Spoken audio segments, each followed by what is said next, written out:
Talaga ano yung kung paano yung puso mo mag-react sa mga makakasama mo kasi mahirap talaga kontrolin yung puso. Hindi natin alam yung kaya sa akin, hindi ko kilala yung sarili ko eh. Biglang noon talaga, biglang ano talaga mga kapatid, biglang na lang akong sisigaw.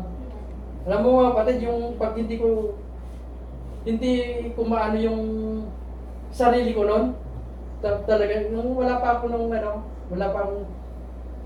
hindi pa ako dumadalaw. Talagang nandun ako sa mga kapatid, sa site, kuha ko ng tubo, pinapalo ko yung poste. Maano lang yung ko, mga kapatid. Yun yung ginagawa hanggang sa Puri ng Panginoon sa press card dahil nawala na yun. Na ano ng Panginoon. Dahil nandun yung pagtuturo. Pag nandito yung pagtuturo mga kapatid, kailangan din ng disiplina. Amen. Kasi makita mo yung disiplina ng bawat isa kung paano maipakita kung nasunod ba natin ang nais ng Panginoon sa bawat isa. Kaya yun lang po may ibahagi ko mga kapatid. Next time ulit. Puri ng Panginoon. At sino ba yung baka meron pang magpabagi ba? Baka maisabi ko na lang. Praise God, hallelujah. So napakabuti talaga ng ating Panginoon at ang kanyang pagmamahal ay malawak, mataas, malalim. So praise God, hallelujah. So nagpapasalamat ako sa Panginoon sa pagbibigay niya sa atin with 50 golden years birthday anniversary. So yung class, surprise ang sinabi ko lang 50 kasi naka-golden. So purihin ang Panginoon, napakabuti ng Panginoon na binigyan niya ako ng ganong edad. That's why I post in my Facebook 50 plus, ibig sabihin may plus 50 pa ako. Praise God, hallelujah. So actually, ma-share ko lang mga kapatid, na sa Pilipinas, sa totoo lang, during my birthday, hindi talaga ako naghanda. Kasi parang hindi ko maintindihan kung ano nangyari sa sarili ko. Kasi many times, pag nag-prepare ako before my birthday, pag 1 week before my birthday, nagkakasakit ako. So, hininto ko yan for how many years na during my birthday, hindi ako nag-prepare. Pero dito, sa nakasama ko kayo, nasa Panginoon tayo because God is good. So I prepared. So thank you God. Solid na kuhan pa rin ako. Matatag pa rin. So napakabuti ng Panginoon. Actually may noong 23, June 23, namatay yung tita ko. Yung kapatid ng mama ko na nag-adapt sa akin. So June 23. So namatay siya doon. Actually tanggap din naman namin lahat. Nag-uusap kami na yung tita ko na yun is mag-80 years old na siya. Siya din talagang humihingi na magpahinga na siya. So, dinala pa siya sa ospital. Natuloy nga bilin niya na wala daw may iiyak kasi matagal niya rin na hinihingi na magpahinga siya. So, that's why on June 23, relax lang din ako kasi siyempre priority natin doon ang Panginoon. Na nakatayo ako dito, priority natin ang Panginoon. Dahil alam ko na kasama siya ng ating Panginoong Diyos. Amen.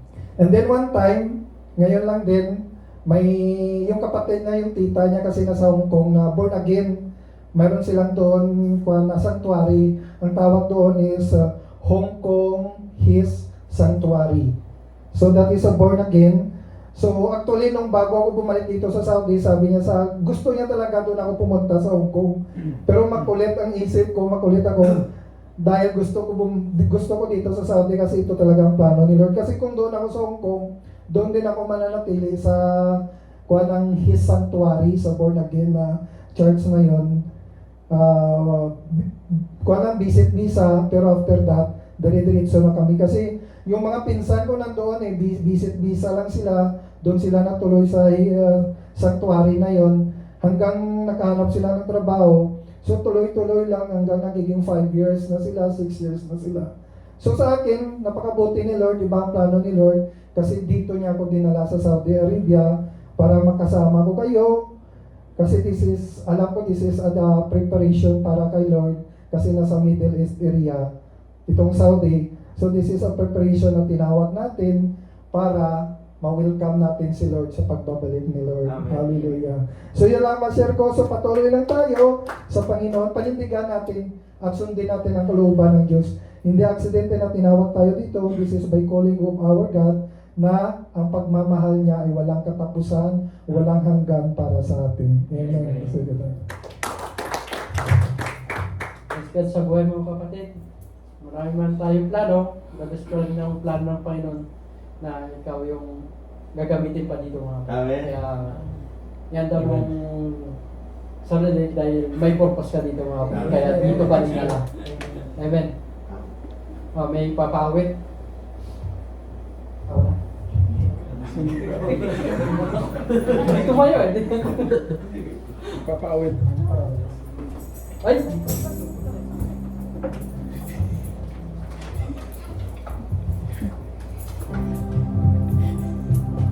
Praise God. Amen. Thank you, Jesus. Praise the Lord.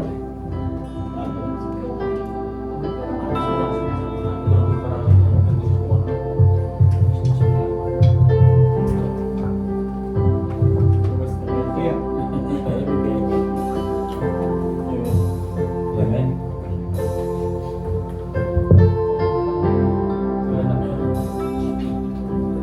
Amen. Hallelujah. Bago daw kami kumanta mga kapatid, nagpalang kami sa atin lahat. Amen.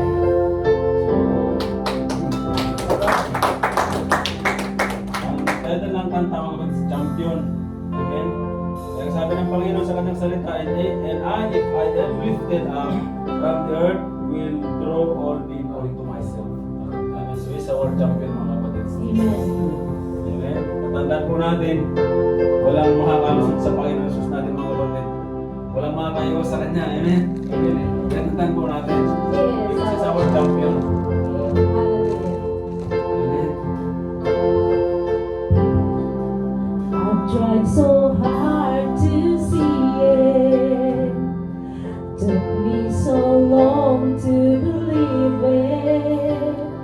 That you choose someone like me to carry your victory. Perfection could never earn it. You give what we don't deserve it.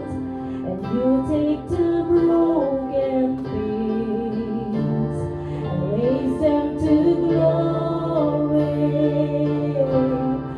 You are my champion. Giants fall when you stand undefeated. Every battle you won. I am who you say I am. You crown me with confidence. I am seated in the heavenly place, undefeated, with the one who is conquering all. Now I can finally see it. You're teaching me how to receive it. So let all the striving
Amen.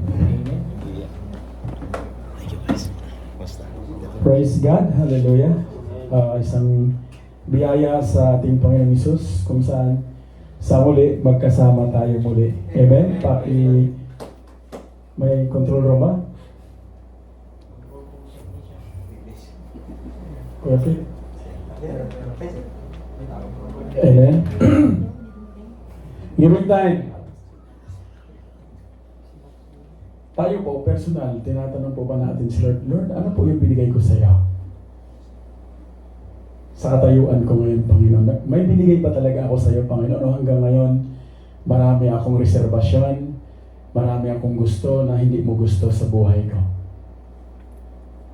Madalas, nadadagdagan ang edad natin, pero hindi nadadagdag yung grasya ng Diyos sa atin just because nanatili tayo doon sa comfort na kung saan inassume natin na biyaya ng Diyos, where in fact yun ang umahatak sa atin palayo sa Panginoon. So, dito, pag-uusapan natin, ano ba talaga ang binigay natin sa Panginoon? In fact, siya yung unang nagbigay. Binigay niya ang nag-isang anak niya para sa iyo at sa akin, para magkaroon tayo ng buhay na kasi siya at masagana. But still, binigyan niya tayo ng tinatawag na free will. Kung ito ba'y kunin natin, tanggapin ba natin, ilakad natin, i-enjoy natin. So, tingnan natin kung ano sinasabi ng Biblia. Ang sabi ni David sa Psalm chapter 50 verse 12, "If I were hungry, I would not tell you, for the world is mine and all its fullness." So, kung i-picture natin mga kapatid, yung mundong ito, lahat ng mayroon rito, pag-aari ng Diyos. Amen po. Diyan po tayo mag-umpisa. Dahil mahirap man po ngayon, magkiklim tayo na mayroon tayong atin. Nung pinanganak po tayo, hubot-hubad tayo, wala talaga tayo. Dinamitan lamang tayo ng Diyos ng maraming biyaya at pagpapala. So ngayon, tingnan natin kung ano ang sinasabi ng Panginoon pagdating sa kanyang salita at kung paano po tayo magkaroon ng biyaya na pagbibigay. Amen po. Salamat sa nag-amen. At doon sa hindi nag-amen, manalangin kayo dahil ulitin ko ulit, hindi lang dapat edad ang nadadagdag sa ating pananampalataya. Dahil isang araw, maghihiwalay tayo, pupunta ka doon sa pipiliin mong buhay, titiyakin natin mga kapatid na pag dumating yon, yung salita ng Diyos, yun ang bitbit natin, hindi yung sama ng loob mo sa katabi mo. Ang salita ng Diyos, ang dala natin, dahil yun yung kayamanan, yun yung magliligtas sa atin, sa bawat isa sa atin. Kaya, hilingin ko sa Panginoon ngayon na yung puso ng narito, i-tune in nyo yung alignment ng puso natin na kay Lord ito. Hindi ito para sa akin, sa iyo to Lord. Para pagdating sa pag-uusapan natin, yung ating mga desires, dapat desires din ni Lord. Para magamit talaga tayo in fullness. Amen po? Si Lord pag nagutom, hindi mo siya nagsasabing, anak, gutom na ako eh. Pero somehow tayo po, marami pong reflection sa atin na wala tayong contentment. But through giving, matatagpuan po natin yung contentment sa buhay. Regardless ano yung katayuan mo ngayon kapatid, naniniwala ako na hindi ka ilagay ng Lord dyan nang walang purpose at walang aral. Nasa atin o nasa bawat isa sa atin kung paano natin pasalamatan ang Diyos. Na yung negatibo, tingnan natin na positibo sa ating buhay na maging biyaya din tayo. Dahil po, disclaimer, kung mayroon po tayong kanya-kanyang tahanan, di ba pinag-ipunan natin, binibili natin ang pangangailangan, doon tayo kumakain, amen po? So hindi mo po maganda na doon ka kumakain at doon ka sa kabila nagbibigay ng bigas. Away yun! So disclaimer. So tingnan natin dahil kung saan tayo kumakain spiritually, dapat doon tayo mag-sit. Regardless anong katayuan mo kapatid, ano yung evil sa puso mo, doon ka mag-sit dahil yun ang sinabi ng Panginoon. Hindi ko kayo inuobliga but pray on it. The moment you claim you're Christian, meaning you have the Christ-likeness. Ang sabi niya dyan, God is emphasizing us sa atin ngayon that He doesn't need anything from us, including sacrifices or offerings for His own benefit.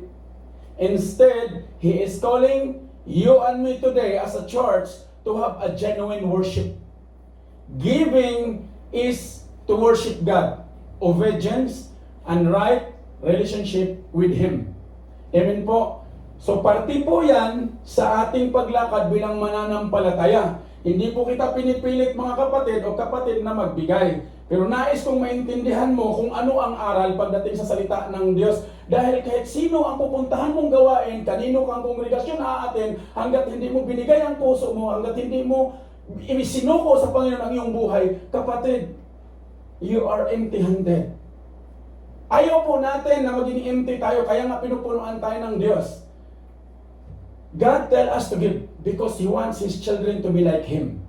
God is generous and He wants us to be generous. Jesus, our God, He asked us to give. Is that what we to lay up treasures in heaven? Tinuturuan tayo ng Panginoon paano mag-lay up ng treasure sa kalangitan sa pamamagitan ng pagbibigay. We cannot send our money to heaven, but we can give it to win other souls to Christ. If this is your goal, my goal today, I am telling you mga kapatid, yung mga kaluluwa na nangangailangan ng kaligtasan, maabot yan. Regardless ano man ang katayuan nila. Dahil po yung meron tayong literal ngayon na literal na pera, nagtatrabaho mati sa bansang ito, salamat sa Panginoon, ito'y grasya niya na nandito tayo, pinaranas niya. Di ba po pwedeng pamasahin papunta sa langit? Yan nga yung test eh. To love of money is the root of all kinds of evil. But regardless, ano po ang tatayuan mo kapatid, lahat po tayo harap kay Lord. Wala po isa sa atin na pwedeng lumiparan. Dito ka, Brad, kasi dinipahan kita sa pamamagitan ng pagbibigay mo. Wala pong ganun. Lahat po tayo harap kay Lord. Now, tingnan natin. This laying up treasures in heaven, una, first, give yourself to God. Wala pong pagbibigay hanggat hindi po natin binibigay ang puso natin, ang pagkatao natin sa Panginoon. Amen po? The first gift God wants from us is ourselves. The order is first, give yourself to God, and then give a portion of that which God has given to you.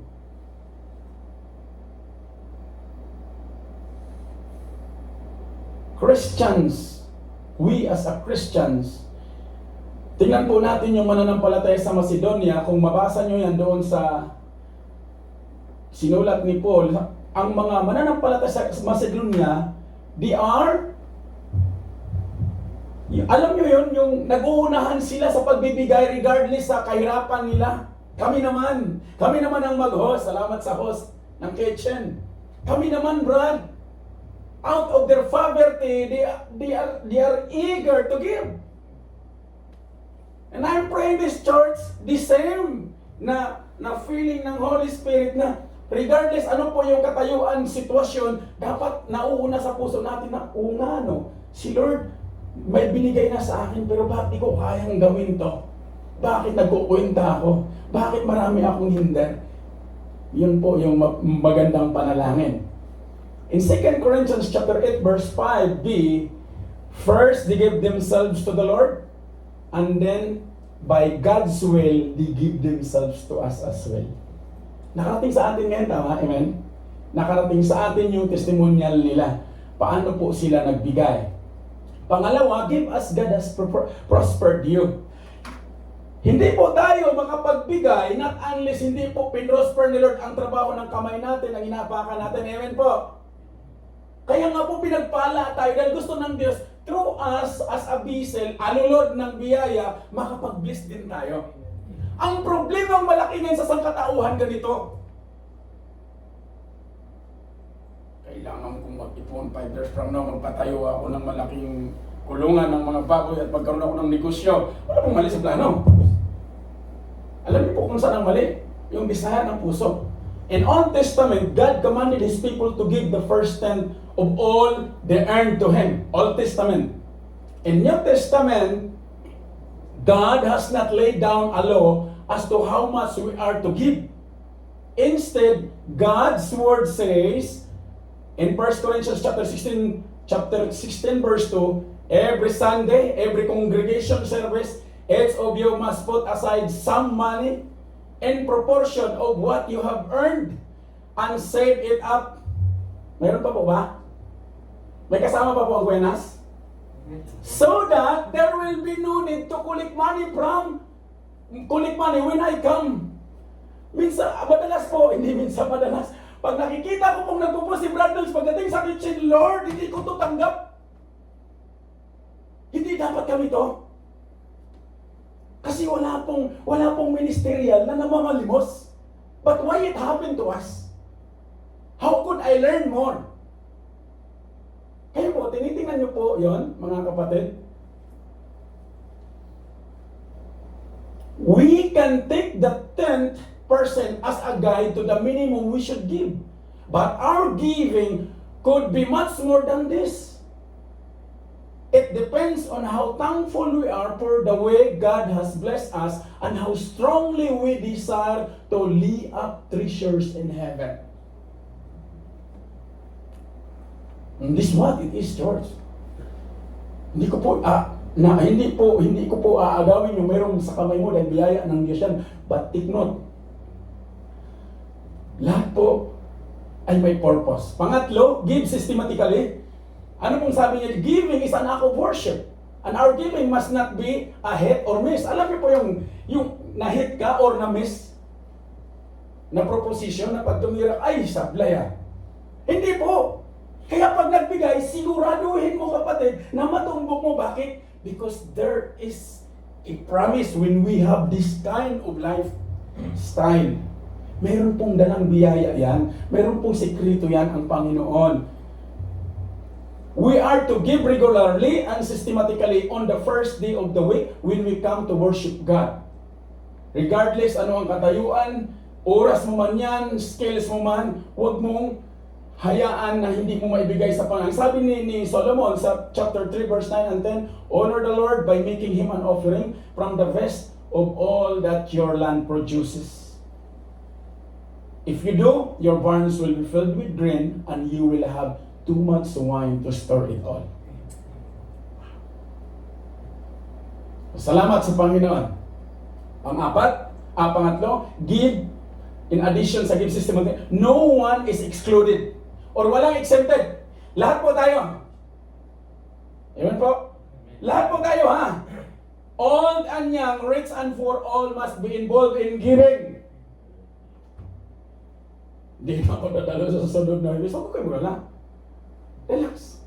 Kasi kahit hindi tayo magkasama, masasalubong ko, Brad, giving ka na ba? O rin ang Panginoon. Lalo na pagkilala ka, Brad, mananampalataya din ako. Oo, 8 taon na kami doon. Ba't wala ka doon? Hanap na ako ng ibang panambahan, Brad. Ay, kumusta giving mo, Brad? Ay, amen, Brad. Puro yun ang Panginoon. Yung nga rason, kaya ako umalis eh. Kaya, fight for the good fight of faith. Amen. Kaya mahalaga mga kapatid na ma-involve tayo. The Bible says each one of us, you and me, should set aside a sum of money in keeping with his income. Now, pray for it. Pangapat, give cheerfully and generously. Whatever we give to the Lord, He wants us to give it out of a willing heart. Kaya nga ang condition po, puso natin.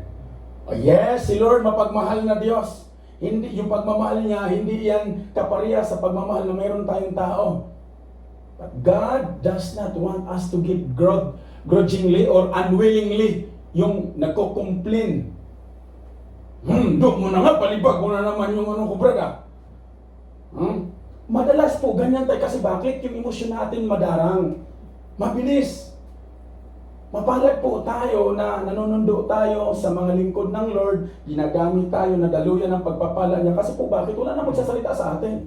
Pag bumaba si Lord, wala na magsasalita. Wala na. Mapalad po tayo ngayon na mayroon pang ginagamit si Lord for us to be disciplined. Walang disiplina madali, ha? The Word of God, it says it's a double sword. Pag kumapit dito yan, huwag mong iba to sa ibang tao. Tanungin mo si Lord, pray, kneel down. Lord, ako ba to? Deliver mo to, Lord. Para magamit ako ng buong-buo sa harapan mo. Hindi lang dapat ako dalo-dalo ng Lord.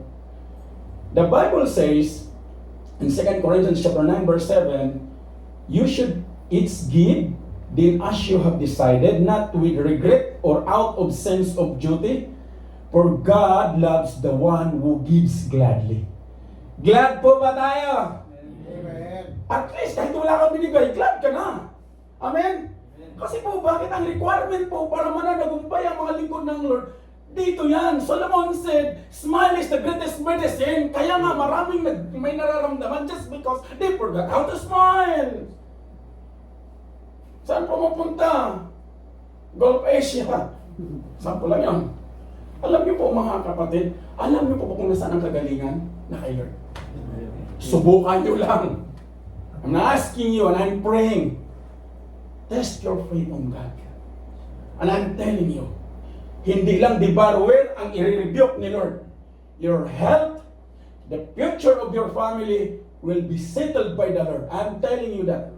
Naranasan namin yan literal. Regardless ano man yung naipon o napundar ng ilang taon, binitawan because the Lord said bitawan. And that's our lifetime testimony. We leave the comfort zone and go walk by faith, not by sight. Kaya kung po ito sinasabi sa inyo, ganito ang kuya na sa inyong harapan, just because naranasan namin kung ano talaga ang pangako ng Diyos sa pamamagitan ng kanyang salita at kung paano tayo mananampalataya. Magtiwala sa kanya. Panglima, lastly, give wisely. The Lord Jesus said that we were to be good and wise stewards. In what way? Many Christians give generously. Marami po, lalo pag talagang, bigay. Salamat sa buhay ng kapatid. But they are not wise in their giving. To give to a church congregation that is not faithfully preaching God's word is not wise giving. And nowadays, marami pong itching ears na ngayon. Ang salita ng Diyos, pipiliin na lang ang ipipreach just because pag nasaktan si kapatid, lalo na pag tighter ito, pag malaking magbigay, pag umalis yan, bawasan na. Ano kapatid?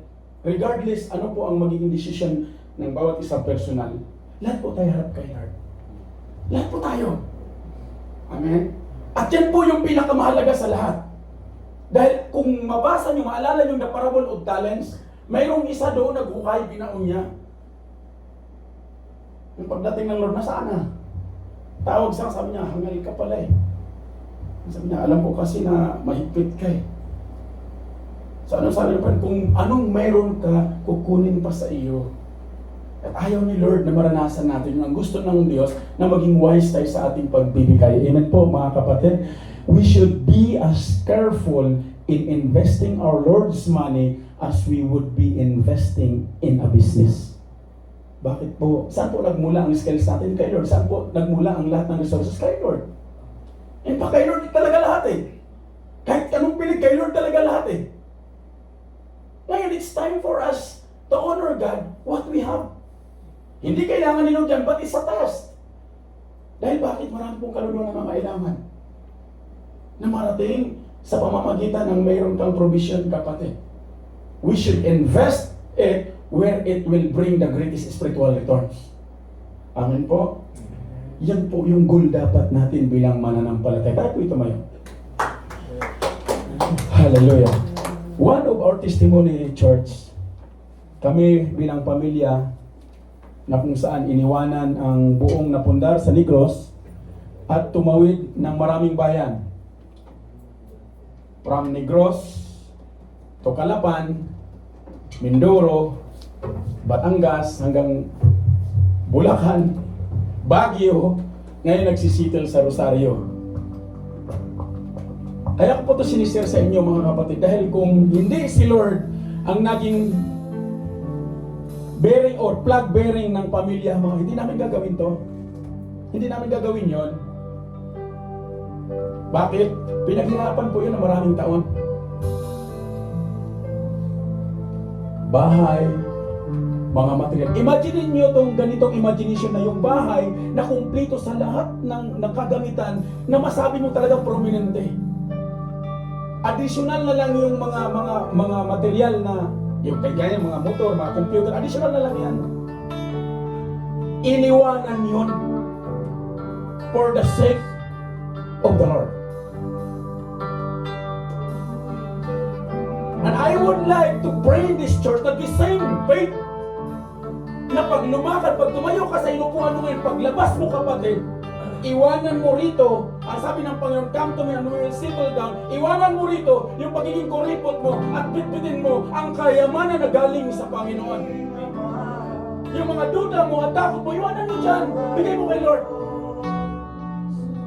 Nang sa gayon, ang paglilingkod, walang regrets. Wala namang turning box na eh. Kaya mahalaga ito, mga kapatid. Dahil itinuro, ipinaranas ito ng Panginoon sa inyong lingkod. It's not just thousands, it's millions. But the Lord is faithful. Umalis ang pamilya ng Negros, ang dala namin kung ano lang yung suot sa katawan at mabitbit ng sasakyan. Pero alam niyo po anong ginawa ng Lord ngayon sa buong pamilya, mga kapatid? Higit pa sa napundar sa ilang taon na nag-abroad ang kuyanas niyo from Qatar hanggang dito sa Saudi Arabia. At by age of 43, kalahati po ng edad ninyo kuyanas dito na sa ibang bansa. Una akong tumungtong sa bansang ito at age of 22. And I am 43 years old today. At masabi ko sa inyo, na pag sa mundo tayo mag-invest, wala po. Huubadan ka ng mundo. Pero pag mag-invest ka sa Panginoon, dadamitan ka ng Diyos at hindi ordinaryong damit. Dahil parte at korte ng ating Diyos na pinag-usapan at sinasamba, He is a giver God. Totoong Diyos yan na nangako sa bawat isa sa atin, mga kapatid. Be willing to be used in His kingdom. Dahil kaya ni Lord magbuhos ng pagpapala. Literal na overflowing, mga kapatid. Hindi mo na malayan yung mga kamay mo. Ginagamit na pala ng Panginoon. Amen. Yun po yung good stewardship, mga kapatid. And I'm not convincing you. I'm asking you to have faith. When you see Jesus is your Lord and Savior, do it to glorify His name. Huwag mo lang basta isigaw na marinig ka, Kristiyano kami, ganito kami. No. Raise your voice and give thanks to God. Lord, salamat! Dahil itinawid mo ang aking damdamin sa makamundong standard at pinalitan mo ng makalangit na standard. Bakit? Ang mundo ito maraming anay, maraming kalawang. Saan ka man, pinuporsyon ng Lord na gamitin, ipagamit mo yung talento mo. Ibaba mo yung pride. Ginamit ka naman ng ginamit ka ng Diyos para magluluto. Magluluto ka. Ako, nabibless ako doon sa mga nasa kitchen. Bakit? CPA. Pinaghirapan nilang taon, license, tapos pinagluluto yung mga lingkod ng Diyos. Hindi nyo ba yun natanong? Sa atin, walang professional na ipagluto ka, kapatid. But yung napakapalat natin dahil mayaman tayo. Regardless, ano man ang katayuan natin sa mundong ito, may sinasabi ang Panginoon. Kaya niyang mag-bless sa single na mayroon ka sa kamay mo ngayon pag ikaw ay magtiwala sa Kanya. And I pray to the Lord na ayokong lumabas kayo sa pintuan na yan, wala kayong maiuwi. Nakapangyarihan galing sa Panginoon. Dahil kayo ang magdadala sa pagpapala na yan, hindi ibang tao. Kung ipinaranas niya sa inyo, sa kanyang lingkod, ang sinasabi niya na siksik-liglig at umaapaw, extended pa yung mga pamilya na hindi kadugo. How much more ikaw, kapatid?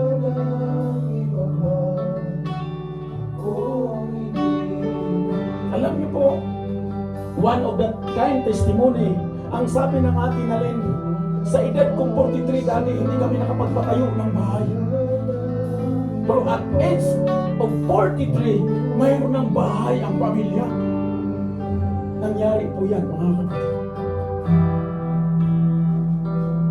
Nangungupahan kami ng nangungupahan. Pero faithful si Lord, binigyan ang nanay at tatay ng totoong bahay. Ang sabi ko sa kanya, wala dyan ang pagpapala. Ang pagpapala nasa Panginoon. Nasa Panginoong Hesus ang totoong kayamanan. unawain natin na ang araw na ito, mga kapatid, this is the time for you and me to reflect. Madalas, worried tayo, ibigay mo kay Lord. Paano kung ganito ang sitwasyon, mga kapatid? Ang sapatos mo, ayun yung sapatos na sa Iran, nasa Israel, nasa Iraq. Masasabi mo pa ba na, Lord, di nyo ba nakita kung paano pinotektahan ng Diyos ang bawat isa sa atin? Jesus said, ang lahat ng mga lingkod na pinipreserve niya, magkagulungan ng kapaligiran, but still, you are in a safe. Why? Because that's the promise of the Lord. You will be covered by His mighty hands. Pwede dito eh. Pero anong ginawa ng Lord? Dinivert ng Lord? Na supposed to be dito yun, pero bakit doon bumaba sa baba? Dahil nandito ba tayo? And I'm asking you today to have faith.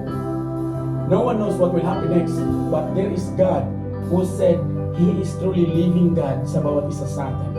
Ang gagawin po natin ngayon, let's focus our eyes to the author and finisher of our faith. And none other is si Jesus, mga kapatid. Kung able ka ngayon, huwag mong ipanangkalang yung oras mo, magpagamit ka. Huwag mong ipanangkalang yung sinasabi mong paghiga sa higaan mo, kundi ipagamit mo ang meron ka sa harapan ng Diyos.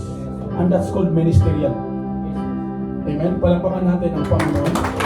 Father God in heaven, Lord, I pray for this congregation in the name of Jesus. Lord, turuan mo ang bawat isa sa amin kung paano kami magkaroon ng wise giving. Turuan mo ang bawat isa sa amin na matuto kaming ma-disciple. Turuan mo kami na matuto kami na makita ka sa kalagitnaan ng mga sitwasyon nang sa gayon, Lord, Ikaw ang aming mapasalamatan. Turuan mo kami na matuto kaming genuine na magpakumbaba. Turuan mo kami na matuto kaming ipagkatiwala sa iyo ang meron kami ngayon. Lord, tanggalin mo ang mga hindi nakakalugod sa iyo sa bawat isa sa amin. Sa ministerial man ito, mapapersonal man ito, mapatrabaho man ito, Lord, ngayon pa lang, Lord, tanggalin mo ito in Jesus' name. And I will take this opportunity, the authority that you have given, Lord, that, Lord, I trample those attitude, those spirit that belongs to you. I put them in the bottom of your plate right now, Lord, na walang gawa ni Satan, mga debaucher, Lord, natatalo sa iyo mga lingkod. Bagkus, Lord, ma-enjoy, maranasan ng iyong mga anak ang totoong biyaya ng buhay. At yun ang nais mo sa bawat isa sa amin habang narito kami, Panginoon. Kaya maraming salamat, O Lord. Turuan mo kami na magkaroon kami ng puso like the believers of Macedonia. Nag-uunahan sa pagbibigay, hindi question kung magkano ang ibigay, magkano o ano ang ibibigay, bagkus, Lord, it's about you.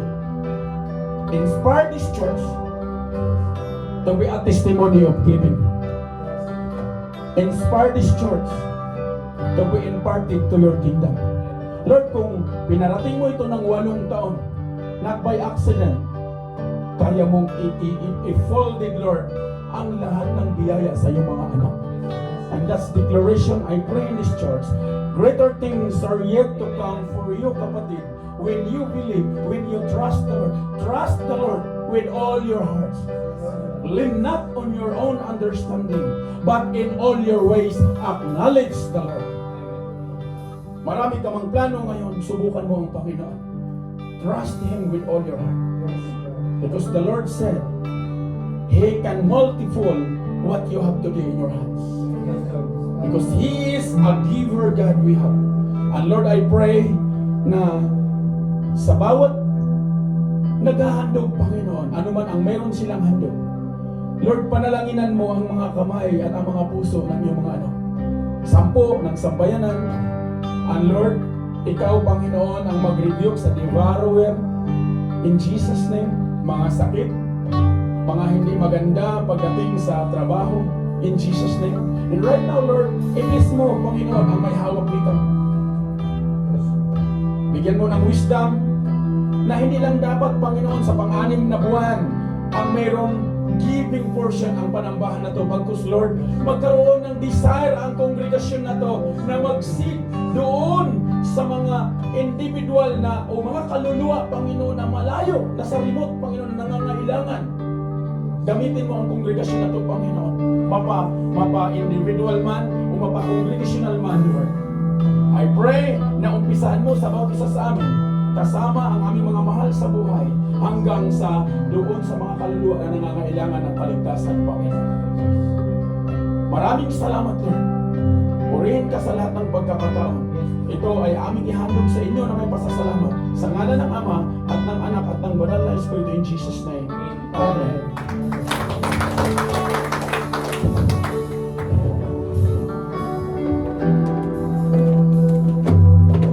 Amen, praise God. Pwede ko po marinig ang isang malakas namin mula sa mga taong niligtas ng Panginoon. Amen. Isa pa, palakpakan natin ang ating Panginoon. Hallelujah, Jesus, hallelujah. Sabi sa Psalms chapter 150, praise the Lord, praise God in His sanctuary. Tonight, we are in the sanctuary of God. Ano? Tayo magpupuri sa ating Panginoon. Sabi pa, praise Him in His mighty heavens. Praise Him for His acts of powers. Praise Him for His surpassing greatness. Praise Him with the sounding of the trumpet. Praise Him with the harp and lyre. Praise Him with the timbrel and dancing.